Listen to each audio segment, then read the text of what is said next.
Sadaqallah wa sadaqa rasuluh wa ba'd. Surat Al-Maidah ayat 13 ini berbicara tentang salah satu karakter orang Yahudi.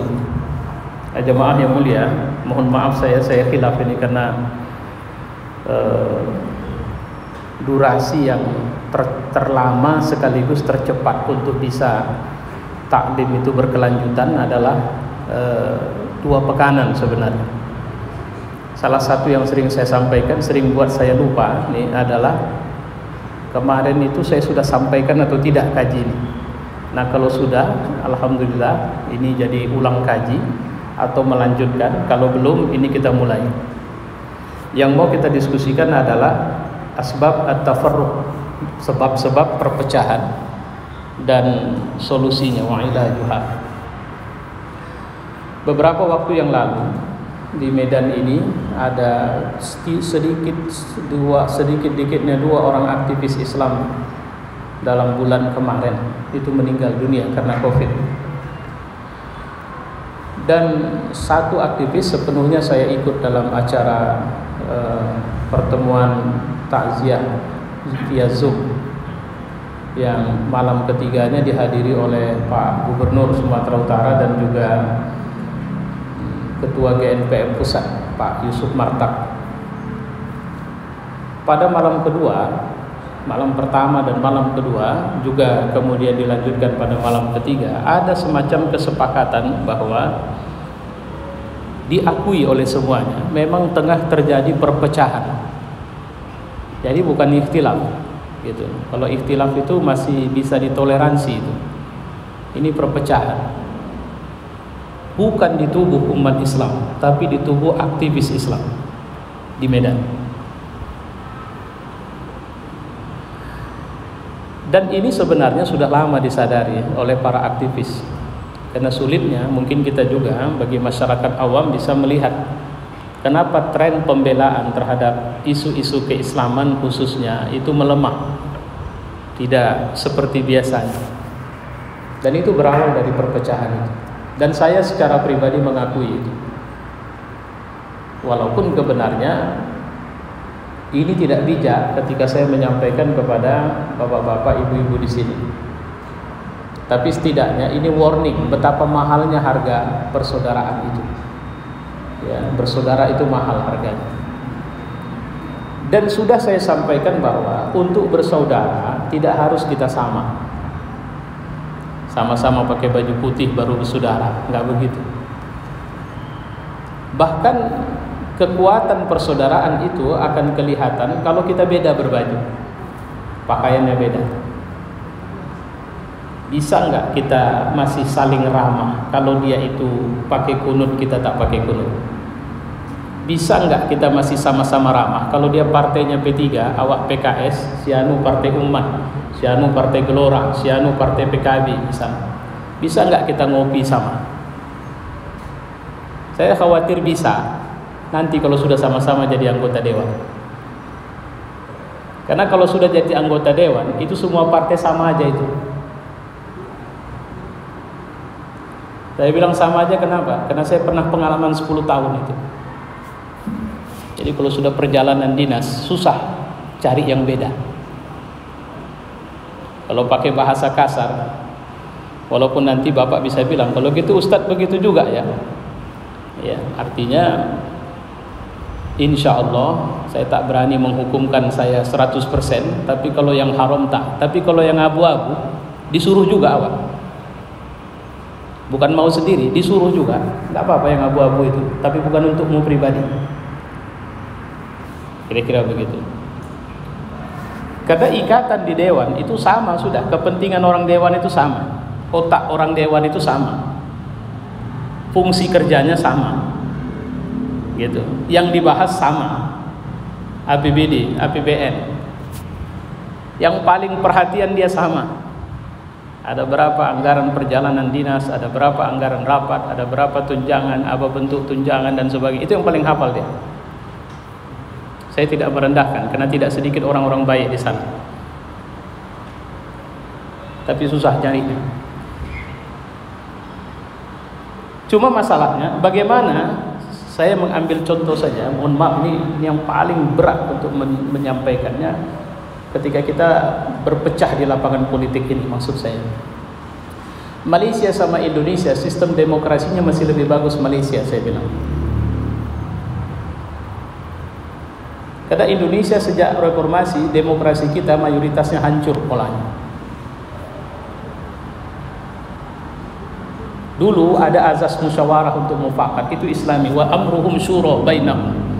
Kalau musyawarah untuk mufakat itu tidak bicara partai mana yang paling mayoritas, tapi kebijakan apa yang paling bisa disepakati untuk kemudian bisa melahirkan kesejahteraan sama masyarakat. Walaupun di zaman Orde Baru itu dikop oleh pemerintah. Kalau sekarang diambil alih oleh kelompok yang yang berkoalisi untuk mendukung pemerintah. Makanya sekarang misalnya kalau saja pemerintah memutuskan bahwa akan diperpanjang jabatan masa presiden itu 3 periode, saya hakul yakin itu bisa dengan mudah. Tidak sulit kalau tidak ada gelombang perlawanan dari rakyat. Kalau cuma modalnya anggota DPR, MPR saja, nggak sulit itu.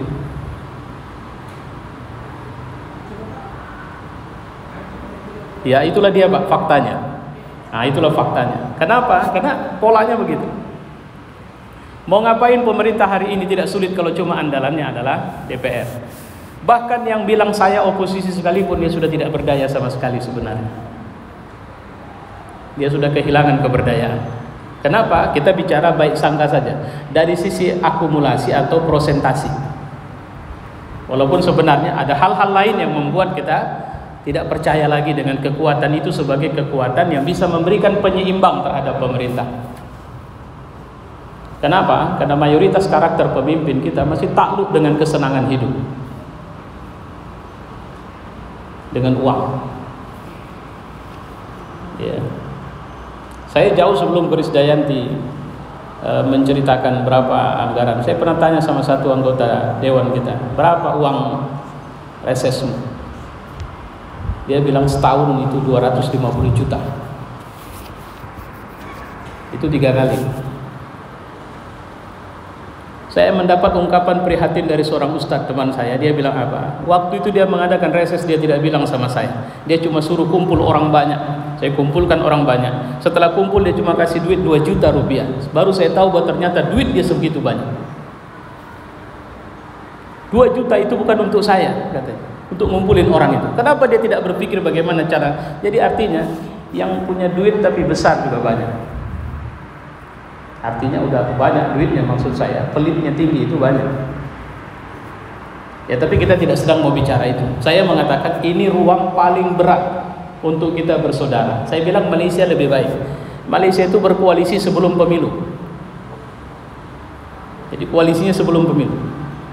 Ada UMNO di satu sisi, ada Pakatan Harapan di sisi lain. Jadi berapa partai ngumpul di sini, berapa partai ngumpul di sini. Mereka petakan wilayah. Oke, kita main di distrik mana? Main di distrik Medan misalnya. Medan siapa calon anggota dewan yang paling kuat untuk provinsi? Dari partai Anu. Oke, semua suara partai supportkan ke dia.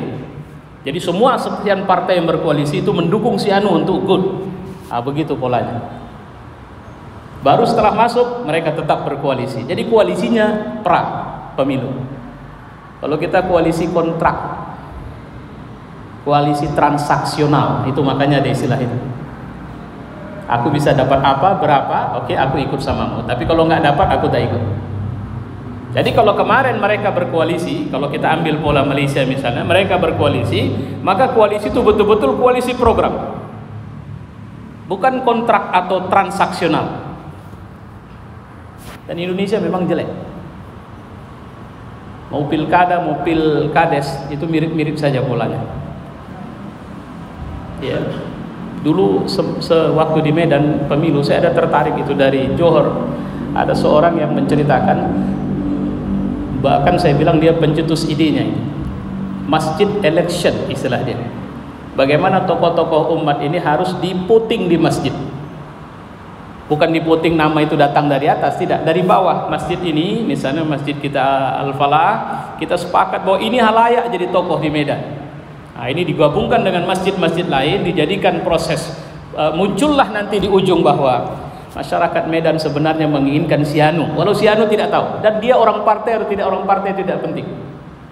Tapi saya bilang ini problemnya akan menghadapi masalah perpecahan lagi, karena kita pecahnya ini dahsyat ya. Ya, mirip, bukan saya bilang mirip, dulu Afghanistan juga begitu. Itu sampai baiat di depan Ka'bah itu dulu, para pemimpin 7 faksi pertempuran mujahidin melawan Uni Soviet, sepakat membela agama Allah, memerdekakan Afghanistan. Sampai sekarang problem itu paling berat. Ini yang kemarin melakukan perlawanan terhadap Taliban, itu kasus lama, itu anak keturunan dari Dostum. Dostum itu adalah jenderal Afgan yang tidak pernah akur dengan para mujahidin sejak awal, memang dirawat. Jadi hati-hati, memang ada upaya yang merawat di tengah tubuh umat Islam ini, upaya untuk memecah, bukan sekedar membuat kita berbeda. Coba perhatikan di kalangan asatiz kita yang mengajar di majelis-majelis seperti saya begini pun, itu ada perpecahan-perpecahan sampai pada tingkat mengkafirkan. Kita bisa ambil misalnya isu Wahabi, isu Salafi, Khawarij, Mu'tazilah, apalagi Jamaah Tabligh, atau istilah radikalis.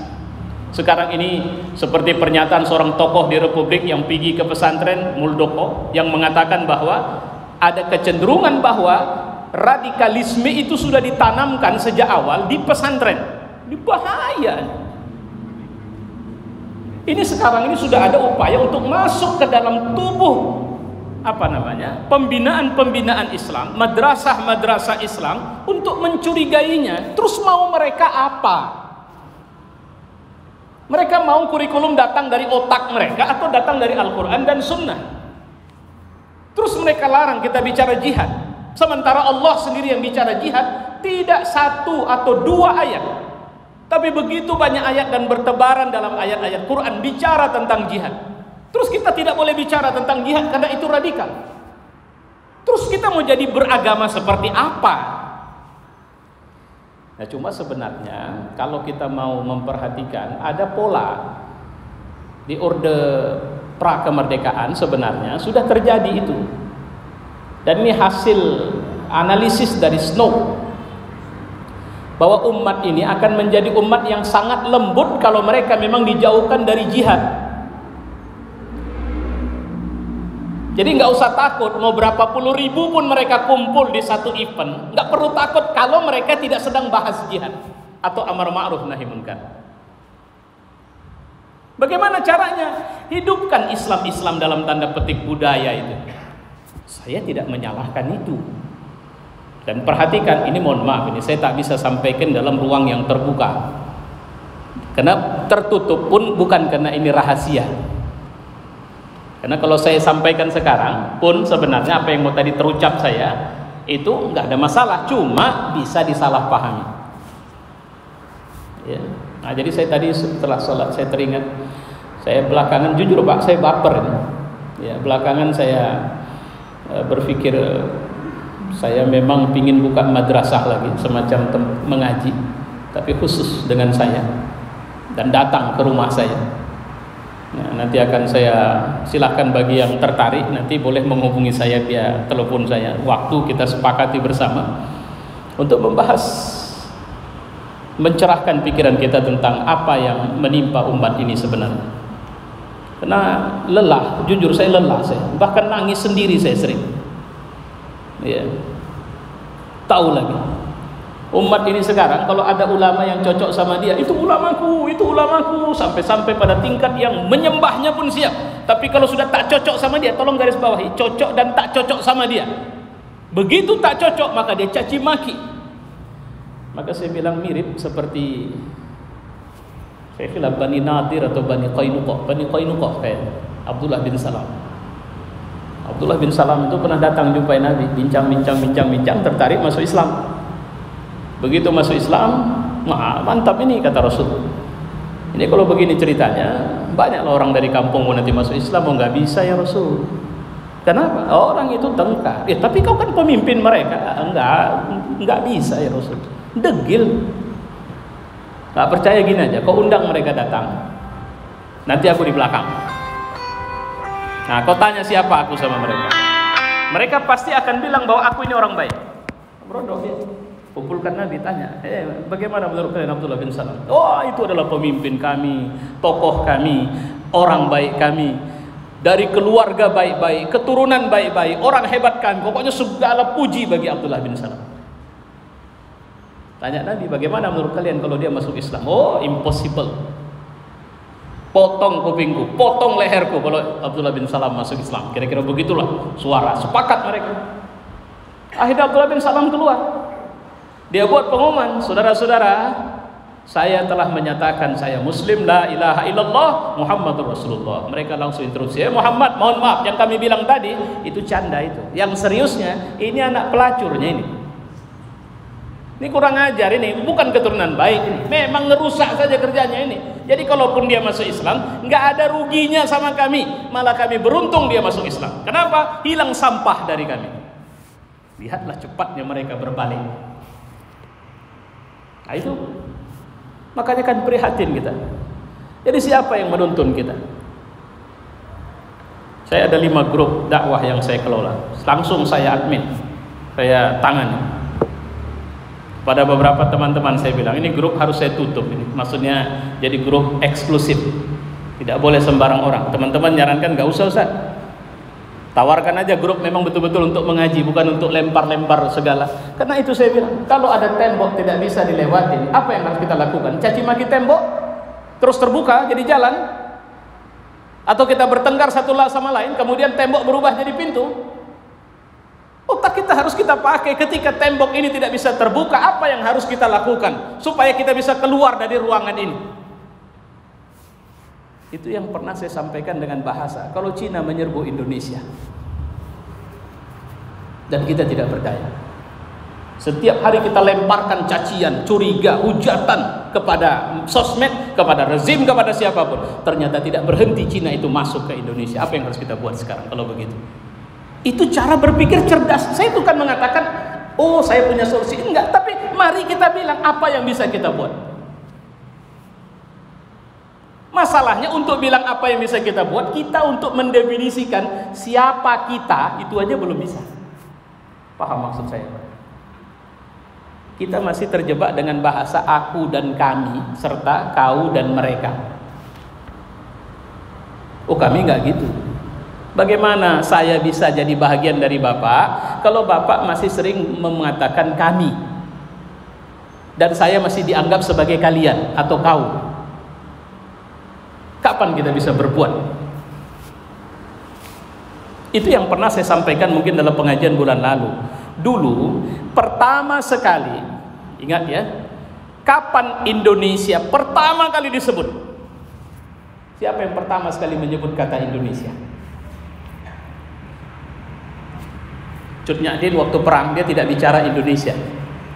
Imam Bonjol waktu perang dia tidak bicara Indonesia. Pangeran Diponegoro tidak bicara Indonesia. Sultan Hasanuddin tidak bicara Indonesia. Patimura belum bicara Indonesia. Siapa yang pertama? Patimura saya bilang. Siapa yang pertama sekali yang bicara Indonesia? Ini yang sedih juga kita. Sejarah ini nggak ditulis jujur. Bahkan bukan cuma sejarah Islam di Indonesia. Sejarah Islam itu tidak pernah ditulis dengan jujur. Sampai tahun 1900 kita belum pernah mengenal pergerakan nasional. Nggak ada. Yang ada orang Jawa melawan, orang Padang melawan, orang Medan nggak ada sejarah melawan. Yang dicatat dalam sejarah, saya malah udah nanti jadi masalah.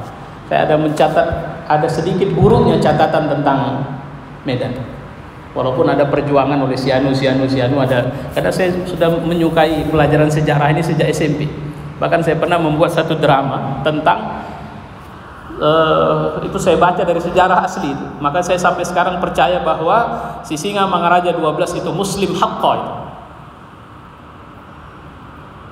Orang Batak tidak berani bilang dia Kristen karena memang tidak ada data sejarah dia Kristen, maka dia bilang agamanya Palmalim. Coba cari tahu sejak kapan ada Palmalim di tanah Batak.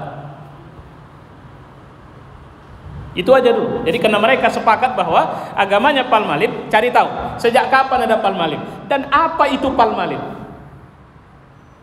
Palmalib itu berasal dari kata para muallim. Siapa yang jadi muallim? Orang Aceh yang dimintai tolong oleh Singa Mangaraja 12 untuk mengajarkan Islam sekaligus juga mengajarkan persenjataan untuk perang. Waktu itu melawan Belanda. Saya punya catatan bagaimana pasukan Aceh sudah dikirim itu ditahan Belanda di Pangkalan Berandal, nggak bisa nyampe ke Tanah Batak.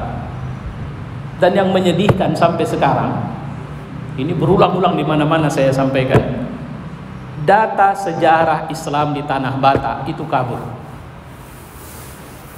Yang lebih hidup adalah sejarah masuknya Nomensen ke Tanah Batak. Padahal Nomensen masuk ke Tanah Batak sudah ada masjid besar di jalan lintas antara Parapat menuju Tarutung. Itu sudah ada masjid besar kalau sekarang di Kabupaten Tobasa, yang usianya sekarang sudah lebih dari 100 tahun lebih. Kalau sudah ada masjid itu pasti ada komunitas masyarakat. Islam tidak seperti agama yang lain, bangun masjid tidak ada orang. Ada orang dulu baru dia bangun masjid. Tapi tidak dapat lagi datanya. Jadi tafarruq ini masalah besar, ini perpecahan dan sudah terjadi. Jadi perpecahan ini bisa buat tumpah darah, tapi apakah perpecahan bisa memusnahkan? Belum tentu juga. Perpecahan para sahabat sudah terjadi, puluhan ribu sahabat terbunuh. Tadi saya bilang Indonesia. Siapa yang pertama kali menyebutkan kata Indonesia? Hos Cokro Aminoto pada sidang Syarikat Islam. Kata Indonesia adalah mengikat Nusantara waktu itu, bahwa ini adalah wilayah yang dijajah Belanda, kita harus lepaskan dari Belanda. Maka siapa partai politik pertama sekali yang berdiri di Republik ini? Itu Islam punya. Siapa pendukungnya pertama? Para pedagang, karena mereka berawal dari mendirikan Syarikat Dagang Islam. Tapi jangan lupa, dari sejak pertama Syarikat Islam sudah disusupin komunis. Maka muncullah istilah SI merah, Syarikat Islam merah. Itu yang saya bilang tadi, beratnya umat ini bisa bertahan karena musuh Islam, iblis bala tentaranya, musyrik, orang-orang kafir, orang-orang munafik. Begitu ada kekuatan yang diyakini bisa besar dan menjadi pengikat umat Islam, mereka akan hajar itu habis-habisan.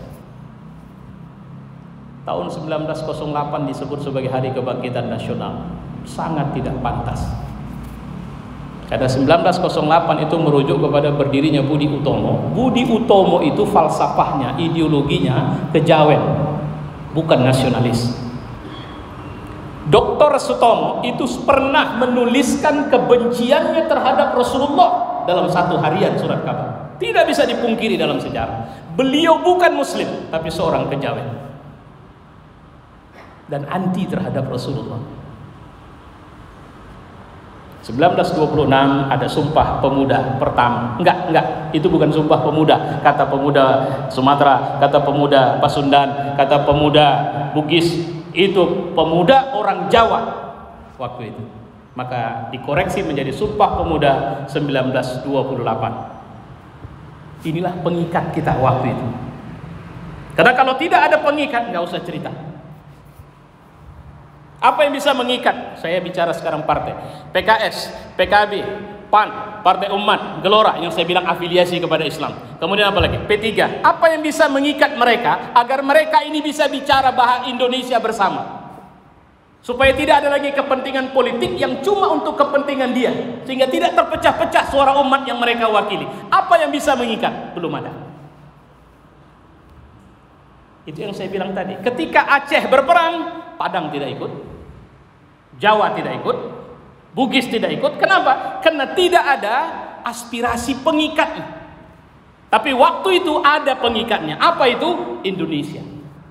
Dan untuk Indonesia, Kristen jumpa Islam, Jawa jumpa Batak, Melayu jumpa orang Cina atau siapapun misalnya. Waktu itu kita kalau ketemu, kita cuma bisa mengatakan merdeka dan berpisah merdeka. Kenapa? Karena memang kita pingin itu untuk Indonesia. Sekarang kita pingin apa untuk Indonesia? Dan sudahkah itu terbangun?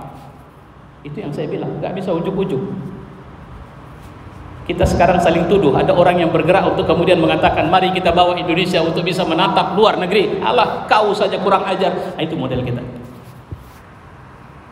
Takkan mungkin kecuali kami. Kami sudah habis-habisan. Tidak mungkin kecuali jumlah kami harus diperbanyak dulu baru bisa itu. Loh, kami. Kenapa kalian tidak bicara kita? Bukankah mereka juga adalah bahagian dari kita? Mohon maaf Pak, saya tidak sedang pada posisi marah-marah atau sentimental atau menuduh siapapun. Saya cuma mau mengatakan ada satu yang membuat kita retak dan berpisah. Itu tadi apa? Kita tak bisa mengakurkan antara, mohon maaf ya Pak kalau saya tunjuk-tunjuk, walaupun ini terus terang mata saya sedang bermasalah kabur ini, walaupun pakai kacamata. Kau bisa nggak menjadi kita? Kalian bisa nggak menjadi kita? Atau selamanya kalian akan mengatakan diri kalian adalah kami, aku. Karena ada orang yang dia mengatakan bahwa ini harus kita kerjakan bersama, tapi pimpinannya harus saya. Dan itu problem kita. Oh. Baik, kita lanjut ya.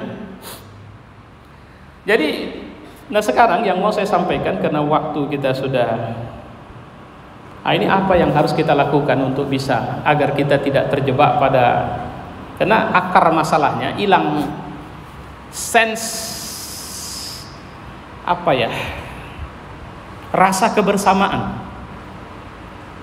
Dulu Muawiyah itu perang sama Ali bin Abi Thalib, bukan perang ecek-ecek, perang habis-habisan Pak, puluhan ribu orang mati, 70.000. Pada waktu perang habis-habisan ini, biasalah dari luar negeri datang, dari Ghassan. Ghassan itu daerah Yaman kalau saya tidak khilaf. Mau ngasih bantuan. Baca suratnya. Muawiyah balas. Isinya apa? Ini surat isinya apa? Ku dengar, ku lihat kau sedang perang melawan Ali. Dan yang kuperhatikan yang lebih layak jadi khalifah adalah engkau wahai Muawiyah. Aku dengan semua kekuatan negaraku siap membelamu dan menjadikanmu khalifahnya bangsa Islam itu. Kira-kira begitu. Apa jawaban Muawiyah bin Abu Sufyan? Dari Muawiyah bin Abu Sufyan, kutujukan kepada anjing dari Ghassan, sekali-kali kau menggonggong di negeriku, 1 mili saja kakimu menginjak negeri muslim, kuhentikan perang dengan Ali dan kuajak Ali untuk memerangimu sampai kau hancur berantakan. Itu dia. Aku perang sama Ali, tapi kau nggak ada urusan di sini. Kau musuh, kau kafir. Ini persoalanku dengan Ali. Kita nggak punya itu sekarang. Itu hilang dari kita. Ya. Kita ini baru urusan partai aja, udah tutup masjid kita dari orang yang beda partai sama kita. Padahal siapa yang bilang partaimu adalah partai yang paling layak masuk surga? Siapa yang bilang mazhabmu, mazhab yang paling layak masuk surga? Siapa yang bilang ormasmu adalah yang paling sunnah wal jamaah? Sekarang di Indonesia, siapa yang paling merasa absah menyebut diri sebagai ahlu sunnah wal jamaah? Semua berebut. Yang Salafi bilang dialah ahlu sunnah wal jamaah, yang NU bilang dialah ahlu sunnah wal jamaah. Terus siapa? Umat ini mau dibawa kemana? Makanya saya bilang sudahlah, berhentilah dengan pertikaian yang tidak perlu didengar oleh umat.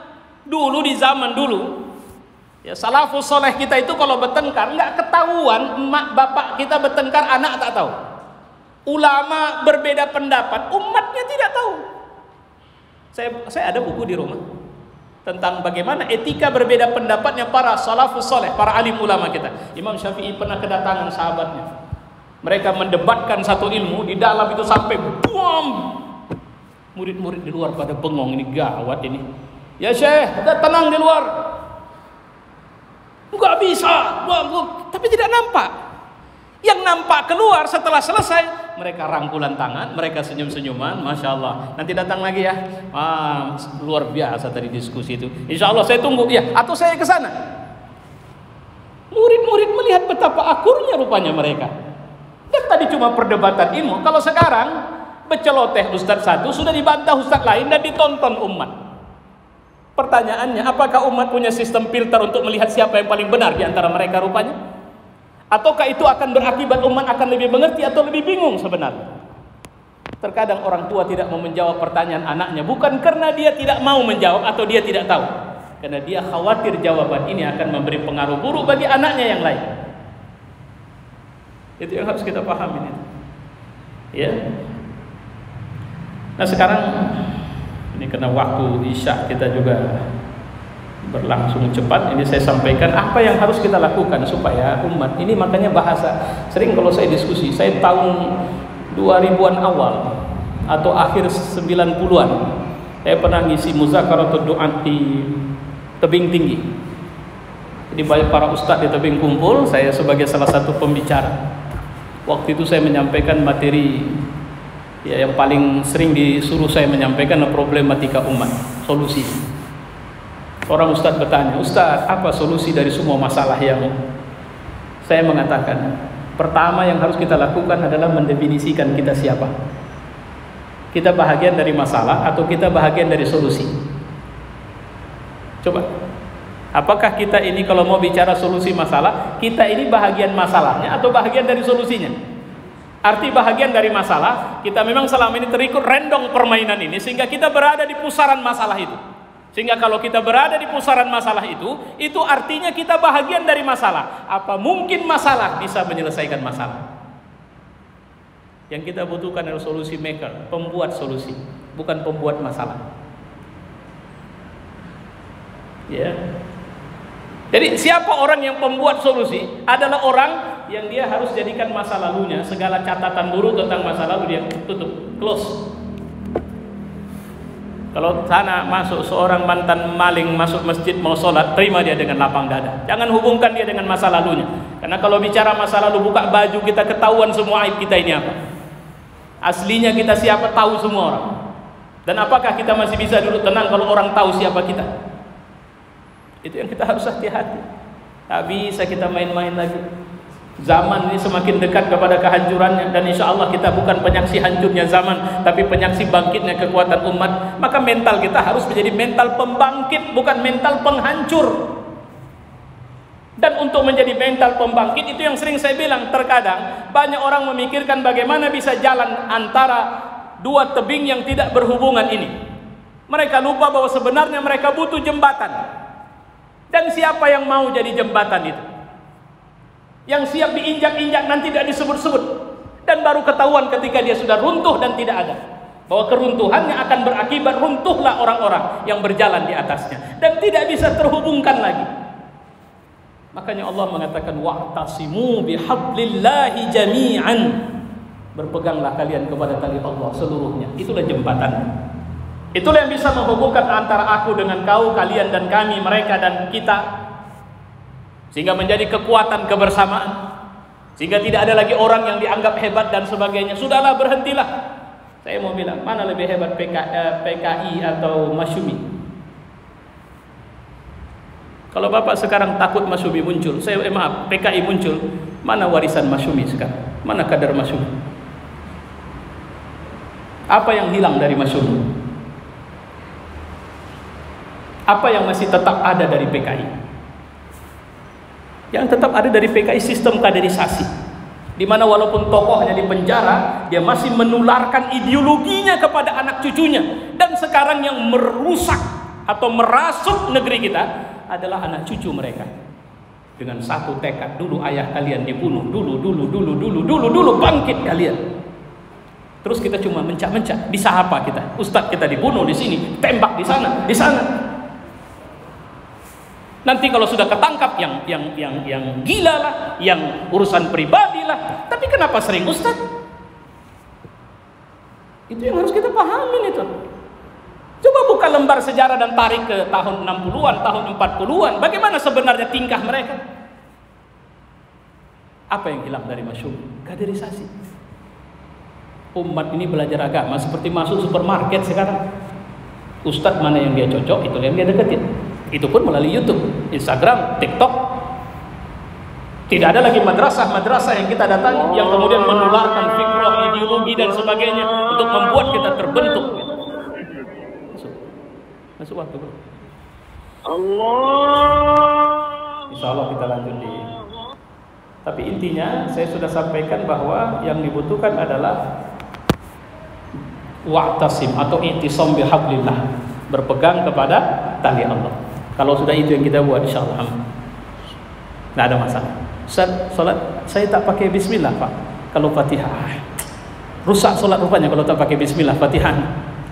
Enggak, oke, sudah kan? Nah, itu baru enak. Ya, coba, tak bisa. Saya pernah dulu, adik saya tidak mau masuk masjid Taqwa. Abang sholat di situ bang, kata dia sama saya. Iya. Ya, nggak habis pikir aku bang. Loh, nggak habis pikir kenapa? Itu kan masjid Taqwa bang, masjid Muhammadiyah bang. Iya, kenapa rupanya? Apa tidak sah sholat di situ saya?